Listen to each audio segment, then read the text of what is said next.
Okay, what is up, everybody? Welcome to the sixth class of lessons with Wasubi Sensei. And yeah, so today's topic is how legit is Haikyuu, which is a volleyball about anime.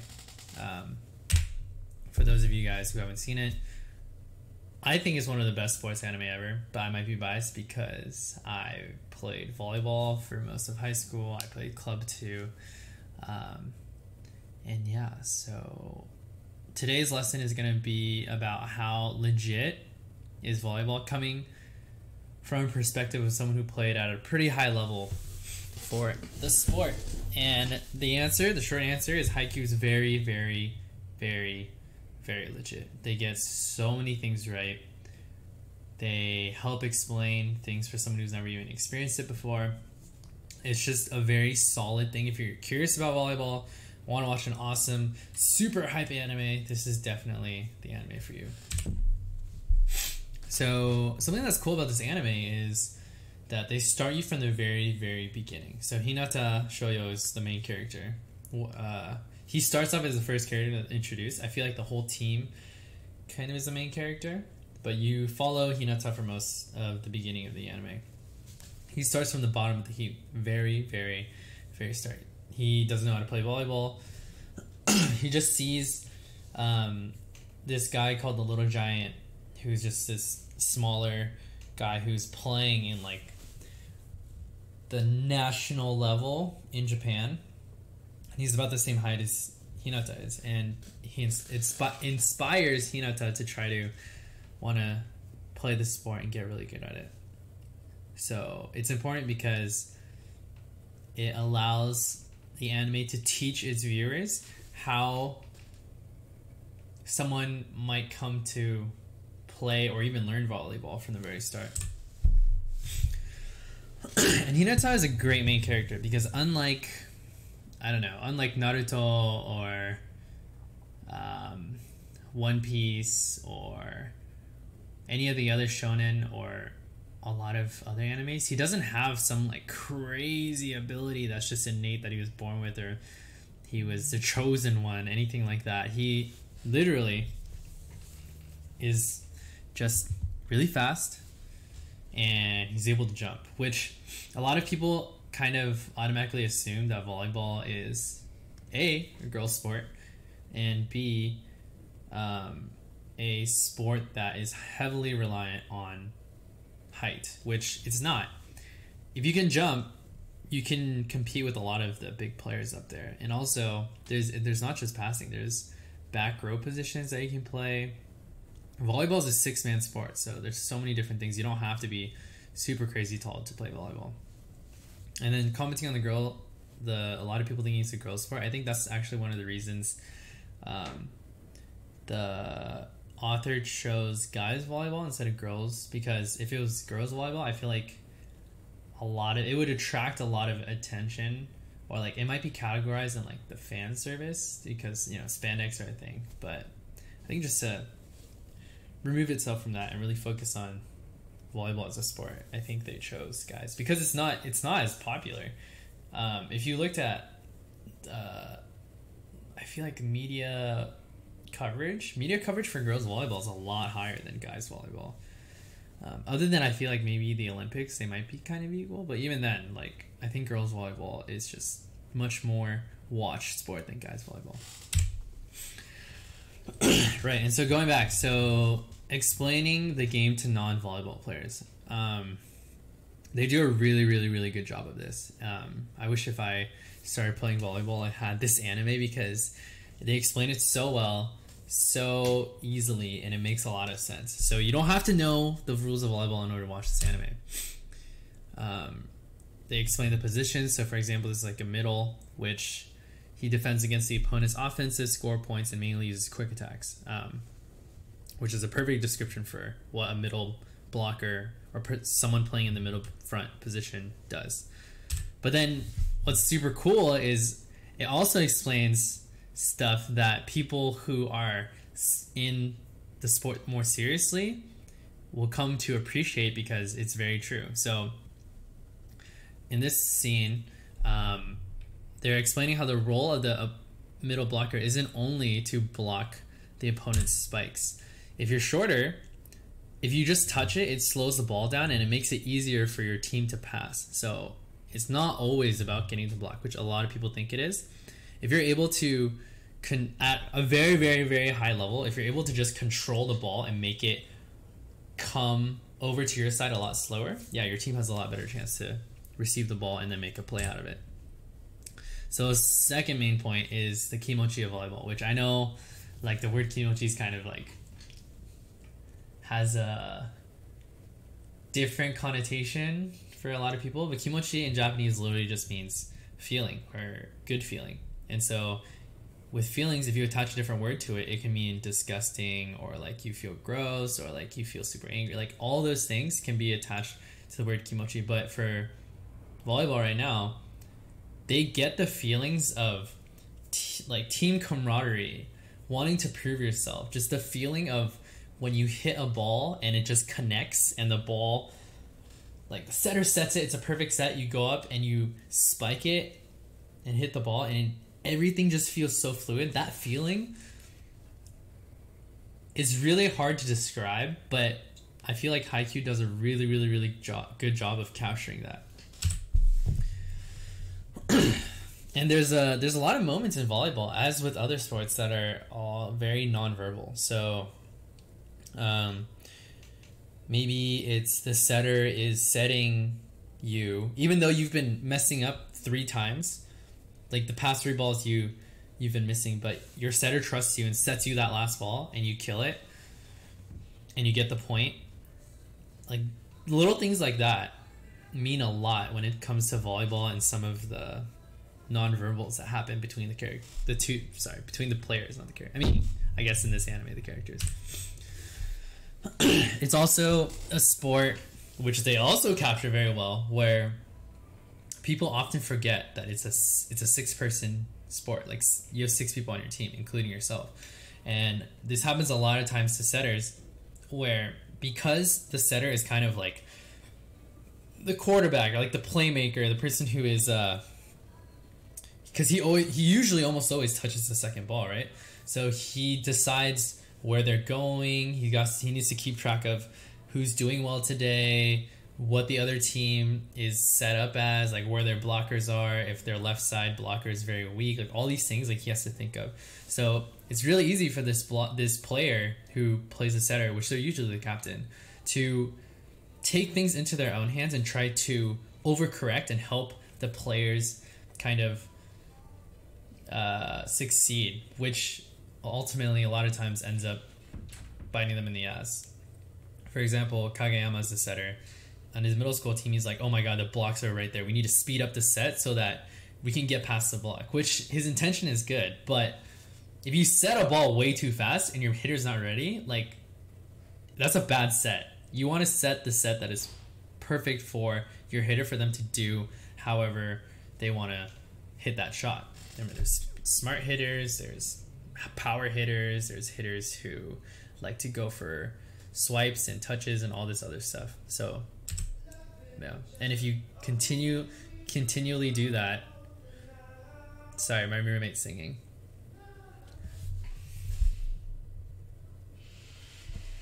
And if you continually do that, you will inevitably end up as Kageyama, which is a tyrant king that kind of is telling the... Hold on.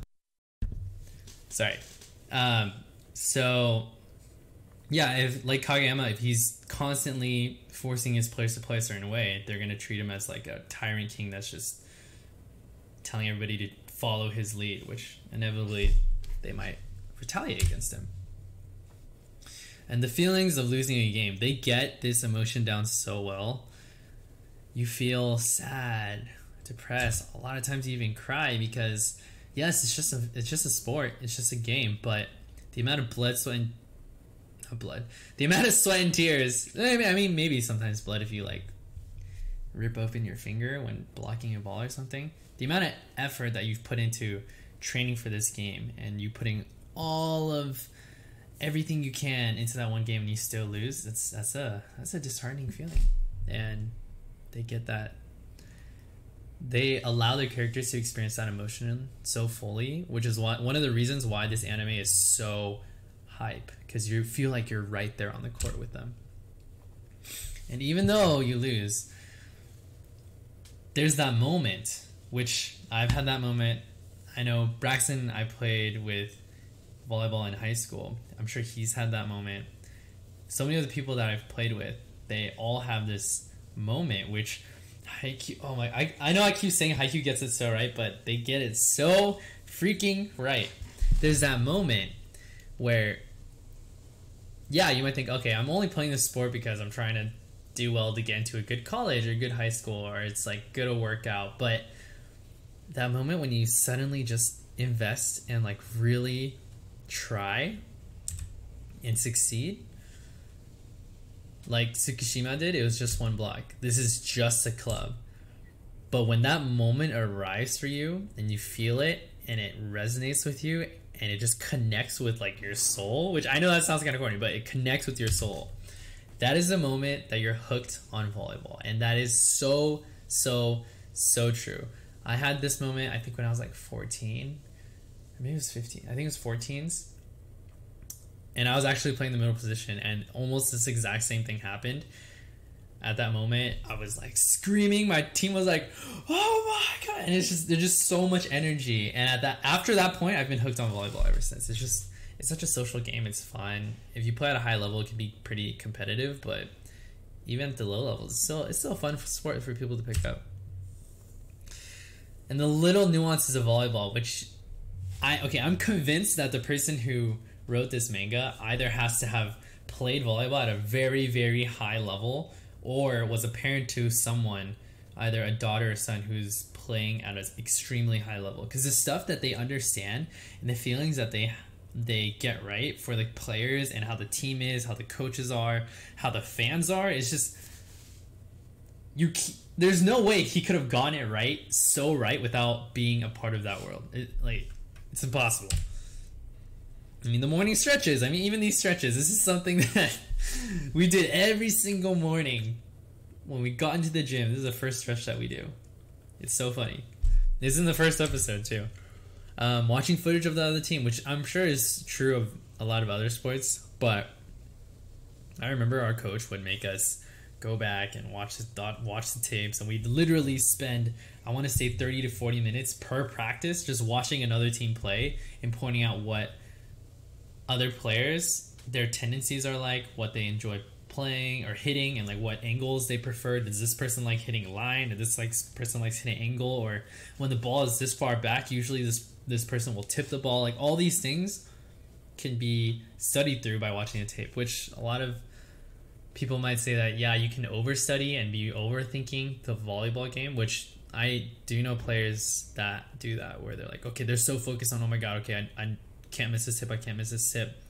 They leave, they scoot up too much, and then the person just hits over their head, and it's an easy point. And the setter from what is that team called? I'm blanking. The setter, this guy, I didn't remember. I'm blanking of his name. Seijo. The team is Seijo.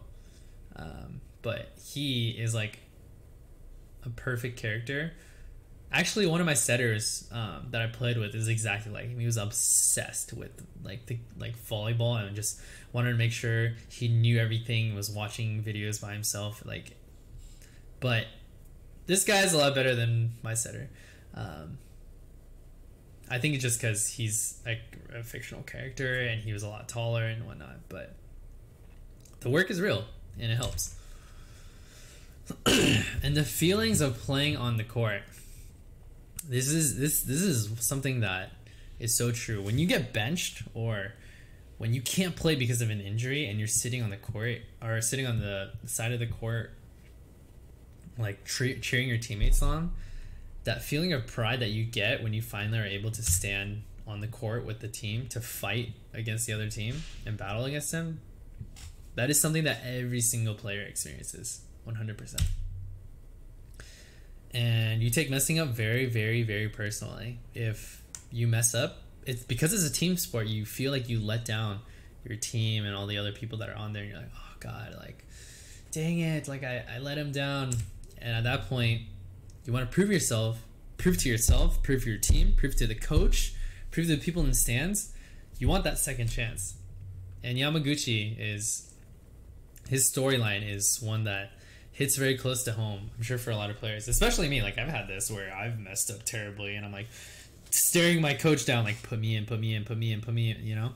It's so much hype. And then there's the different types of teams, which is hilarious because I've known so many of these teams, and it's so true. There's so, like, the characteristics of their teams, like the person who it's a very well-rounded team, but it's led by someone, the setter, who is just such a good team captain. They're a very solid group. They're always hard to deal with.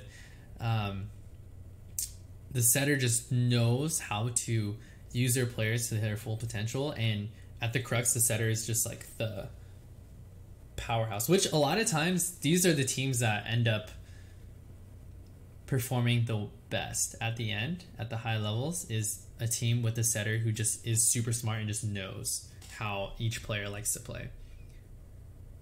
In the anime, they say playing with him is like multiplying your power level. A lot of times they think six people is like, all right, it's 10 plus 10 plus 10 plus 10 plus 10, which is like 60, right? But when you play with him, it's like 10 times 10 times 10 times 10, which is 600. Bad math. Anyways, the key is multiplication, not addition. So this team, I've played against teams where they're just super freaking tall. You try to go up against them and they just block you nonstop. This is a tough team to play against, but there are ways around it. It's just you gotta hit smart. Either you hit high hands and you tip them off their hands, or you swipe them and it hits off the side. This is definitely, I know one or two teams in my league that were definitely the super tall team that just blocked you beyond belief. There's a team that is pretty solid all around, that they're not really bad at anything, they're not really super amazing at anything, and this is probably the hardest team to deal with because it's not like, so against the super tall players, you can hit the ball in a smart place and probably get around the block. With this, is literally you just have to play very well at the top of your game, and this is like one of the hardest teams to deal with because they don't have any holes. They don't have a lot. A lot of it is just a test of endurance to see who can stay mentally calm the longest and consistently play well. You have the team that's super freaking scrappy, who somehow they just get the ball up. They are super fast, and you think the ball is about to drop on the other team and it's gonna fall and you're gonna get the point, and somehow somebody gets a pancake, which is like when the ball hits your hands and it's still considered a touch and you can play off of it because it didn't hit the ground, but your hand's on the floor. It's like boop. It's called a pancake. This team can be very, very disheartening to play with because it feels like none of your hits, nothing you do is connecting, and you're not getting any points because they just get everything up. Then you have the team where there's this one guy who's just amazing, but he's like a roller coaster, or I would say maybe like a waxing and waning moon. When he's on, he is on. If he's off, then the team is like not doing as hot. If you shut this guy down, like it's an easy game. You'll win for sure. And oh wait, I forgot one more. Where'd it go? Sorry, there's let me pull it up. I think I can pull it up real quick. Haikyuu yellow team. So this team right here, this team right here is super